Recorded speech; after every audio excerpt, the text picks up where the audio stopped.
قرآن بن جاتا ہے۔ پھر قرآن میں جو کوئی لکھا رہا، جو اچھے لوگوں کی صفتیں ہیں لوگ اس میں دیکھ لیتے ہیں کہ وہ یہ ہوتے ہیں بندے، جو برے ہوتے ہیں وہ بھی سامنے آ جاتے ہیں۔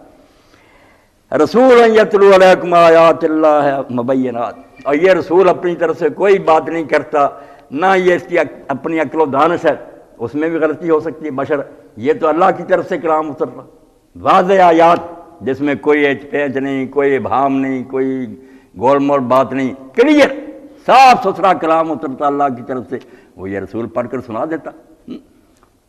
لِيُخْرِجَ الَّذِينَ آمَنُوا وَعَمِلُوا الصَّالِحَاتِ مِنَ الظُّلُمَاتِ إِلَى النُّورِ۔ ہمارے یہاں بحث ہوتی رہتی ہے، بدقسمتی یا نزاع پیدا ہو گیا خواہ کہ رسول نور ہوتا ہے یا بشر ہوتا ہے۔ بس سادہ بات ہے کہ بشر تو ہوتا ہی ہے، بشر نہ ہو تو ہمارے کس کام کا؟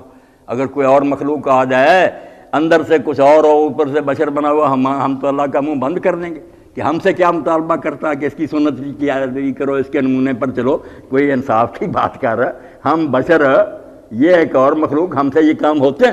تو یہ دراصل اس جڑ کو کاٹنا چاہتے ہیں جس پر نبوت کا سارا کارخانہ کھڑا، کہ نبی اسی لیے انسان میں آتا ہے کہ کوئی کہہ نہ سکے دن قیامت کے کہ ہم سے یہ کام نہیں ہو سکتا۔ وہی خواہشیں، وہی جذبات، وہی سارے گناہ کے بھی اس کے خیالات، اندر سب کو وہی ہوتا، وہ اپنے آپ کو ایک نیک نمونہ اللہ کی رہنمائی بنا کر دکھاتا، اس لیے نور ہوتا، رہبر اور پیشوا ہونے کے لحاظ سے بالکل نور ہوتا ہے، مگر ہوتا بشر۔ تو اللہ کہتا ہے، کئی جگہ یہ بات آئی کہ اللہ کے کلام کے ذریعے ایمان والے اور نیک آدمی جو اندھیروں سے نکل کے روشنی میں آتے ہیں۔ اب کیا کہ مسلمانوں کے گھر میں لائٹ چلتی رہتی ہے دیر رات، اور کافروں کے اندھیرے، اور کیوں نہیں سمجھتے کہ لفظوں کے مختلف موقعوں پر مختلف معنی ہوتے ہیں۔ یہ جہاں ہدایت کے بارے میں آتا ہے کہ اندھیروں سے نکال کے روشنی، جہل اور کفر کے اندھیرے، کہ کوئی جاہل ہیں، کوئی کافر ہیں، کوئی منافق ہیں، ان اندھیروں سے نکال کر ایمان، تقویٰ، پرہیزگاری کی روشنی میں لاتا ہے ہدایت کا نور۔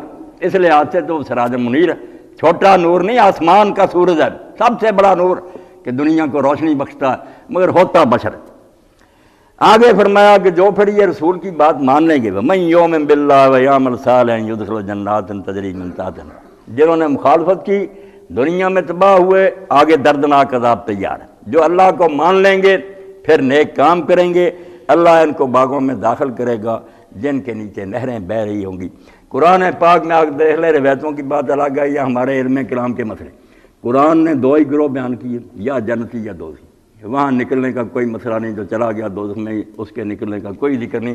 یہ حدیثوں سے پتہ چلتا ہے کہ گناہ گار جو آ جائیں گے، قرآن نے دو ٹوک بات کی کہ جو ایمان لا کر نیک کام کریں گے جنت میں جائیں گے، ہمیشہ رہیں گے، جو برے کریں گے لوگ کام وہ دوزخ میں جائیں گے۔ قرآن پاک میں ایمان اور عمل صالح اکٹھا بیان ہوتا ہے کہ ایمان لائیں تو نیک کام کیے ہیں، یہ نہیں کہ مان لیا اور بعد میں کام نہیں کیا۔ آپ بھی انصاف کریں کہ جو مانتا ہی نہیں کہ زہر ہے وہ کھائے تو اور اثر ہوگا، اور جو مانتا کہ زہر پھر کھا رہے اس پر اور اثر ہوگا، دونوں مر جائیں گے، ماننے سے کوئی فائدہ ہوگا؟ بلکہ انصاف کی روشنی میں جو مانتا تھا اس نے کھایا تو زیادہ مجرم۔ اس لیے کہا کہ جو اللہ کو مانے اور نیک کام کرے ان کو اللہ باغوں میں داخل کرے گا، نہریں بہہ رہی ہوں گے ان کے نیچے، کہ وہاں خشک سالی نہیں ہوگی۔ یہ نہیں کہ اب دریاؤں کے بند ہو جانے کا خطرہ پیدا ہو گیا، کہیں درخت سوکھ نہ جائیں، نہیں، سدا شاداب باغ رہیں گے، نہریں نیچے بہہ رہی ہوں گی۔ اور یہ منظر بھی بڑا دلکش ہے کہ درخت ارد گرد اگے ہوئے ہیں، نہر درمیان سے گزر رہی ہو، کتنا خوش منظر ہوتا۔ خالدین فیہا ابدا، اور یہ بھی نہیں کہ سیر کے لیے گئے کمپنی باغ میں پھر نکل گیا، نہیں، وہاں یہ لوگ ان باغوں میں ہمیشہ رہیں گے، اور موت بھی کبھی نہیں آئے گی، ابدا، ہمیشہ ہمیشہ وہاں زندہ رہیں گے۔ تو یہ انجام ٹھیک ہے، یہ لینا چاہتے ہو، یہ وہ عذاب والی بات ٹھیک ہے۔ قد احسن اللہ لہ رزقا، اور جو لوگ یہ کام کریں گے اللہ نے ان کے لیے بہترین رزق تیار کر رکھا۔ یہ دنیا کے رزق کے پیچھے ہلکان ہو رہے ہو کہ گڈیاں نوٹوں کی آ جائیں، بینک بیلنس مر جائے، کیا چھوڑ کر مر جاؤ گے، موت آ جائے گی، دھرا رہ جائے گی سارا۔ وہ رزق جو تیار ہو گیا ہے وہ حاصل کرنے کی کوشش کرو کہ جنت کے مالک بن جاؤ، محلوں میں ہوں، خادم فرشتے ہوں، غلمان گھوم رہے ہوں، وہ نہیں اچھا؟ اور آگے پھر اللہ تعالیٰ نے بات بیان فرمائی کہ دو باتیں جب تک اللہ کے بارے میں نہ ذہن میں بیٹھیں دین پر عمل نہیں ہو سکتا۔ اس لیے فرمایا اللہ کون ہے جس کا حکم ماننے کے لیے کہا جا رہا ہے۔ یہ سورۃ طلاق ختم ہو رہی، اللہ الذی خلق سبع سماوات ومن الارض مثلہن، یاد رکھو اللہ وہ ہے، چھوٹی موٹی ہستی کی بات نہیں، سارا جہان اس کا ہے، اسی نے آپ بنایا، 7 آسمان بنائے اس نے، اور زمینوں میں سے بھی انہی کی طرح بنائی۔ قرآن میں یہی مقام ہے، حدیثوں میں کئی جگہ مریاں ایک ہی بار کہا کہ زمینیں بھی 7 ہیں، ورنہ صرف زمین آ جاتا ہے۔ یہاں بیان کر دیا کہ 7 آسمان بنائے ہیں، 7 زمینیں ہیں، مگر ستاروں سے آگے جہاں اور ابھی سائنس کو کچھ پتہ نہیں چلا، نہ علم کو، کہ زمینیں کتنی ہیں اور آسمان کتنے ہیں، یہ کوئی نہیں جانتا۔ ابھی تو ایک آسمان کا بھی ہم نہیں فیصلہ کر سکے، یہ ایک آسمان ہے، اس کی ایک زمین ہے جس میں ہم رہ رہے ہیں۔ اسی طرح کوئی اور زمین ہوگی، اس کا اور آسمان ہوگا، 7 آسمان 7 زمینیں، وہاں پتہ نہیں کون مخلوقیں رہ رہی ہیں، وہاں کیا قانون جاری ہیں۔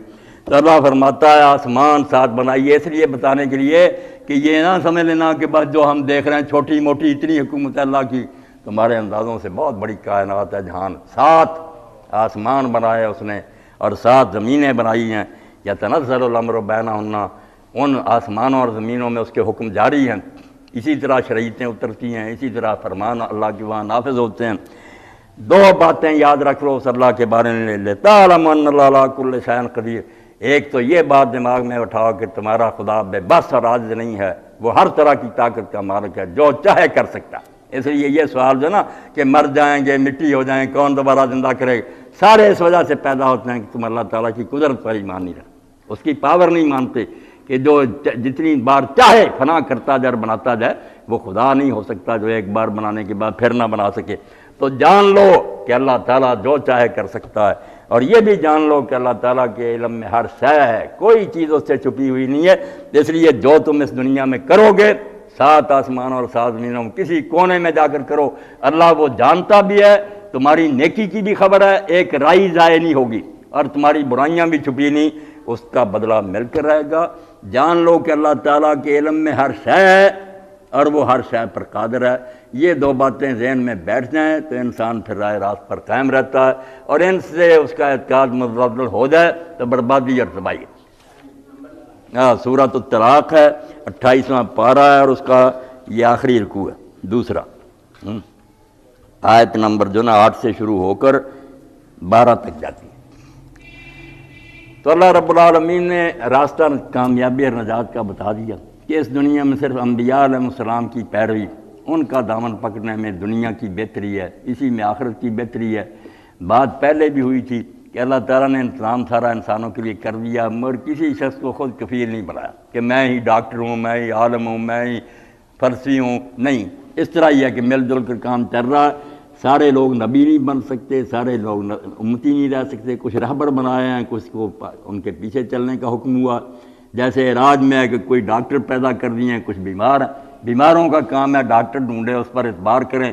اسی طرح جو نئی دین جانتے، وہی نہیں آتی، ان کا کام ہے نبی کو تلاش کریں، نبی کے بارے میں فیصلہ کہ جس نے اعلان کر دیا کہ میں اللہ کا نبی ہوں۔ یہ سمجھنے اتنا بڑا مسئلہ اٹھ کھڑا ہوا کہ دنیا کی قسمت کا فیصلہ اب اس سوال پر رہ گیا کہ اگر سچا ہے تو مان لو، بچ جاؤ گے، اگر جھوٹا ہے تو انکار کرو، ورنہ سچا ہوا اور نہ مانا تو یہ معمولی نہیں، یہ اللہ تعالیٰ کا نمائندہ ہے، زمین آسمان کے مالک کا نائب ہے، اس کی نافرمانی جو ہے اس سے سوائے بربادی کا اور کچھ نہیں ہوگا۔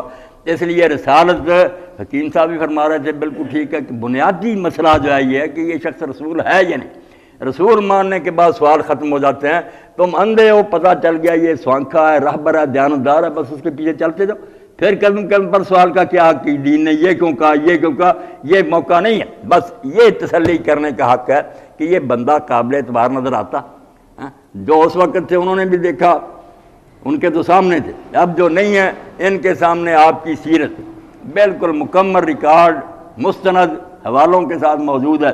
ہر آدمی پوری دیانتداری سے، پوری محنت سے جان سکتا ہے کہ آپ کی زندگی میں کوئی دبا نظر آتا، کوئی ایسی بات شبے کی نظر آتی ہے کہ آپ کو رہبر نہ مانا جائے۔ اگر ایسی کوئی بات نہیں تو پھر کامل یکسوئی کے ساتھ، پورے اطمینان اور تسلی کے ساتھ آپ کا دامن پکڑے، جو آپ کہیں بسم اللہ کر کے وہ کرتا جائے۔ جیسے حکیم کا نسخہ استعمال کرتے ہیں، وہ کبھی سینکیا بھی کہہ دیں نا کھا لو، تو آپ کھا دیتے ہیں ایسے استعمال پر کہ حکیم میرا خیر خواہ۔ تو رسول علیہ السلام تو سب سے بڑا خیر خواہ، رؤوف الرحیم، اس سے بڑا خیر خواہ امت کا کون ہے؟ اللہ توفیق دے، نبوت اور رسالت اللہ کا سب سے بڑا انعام ہے۔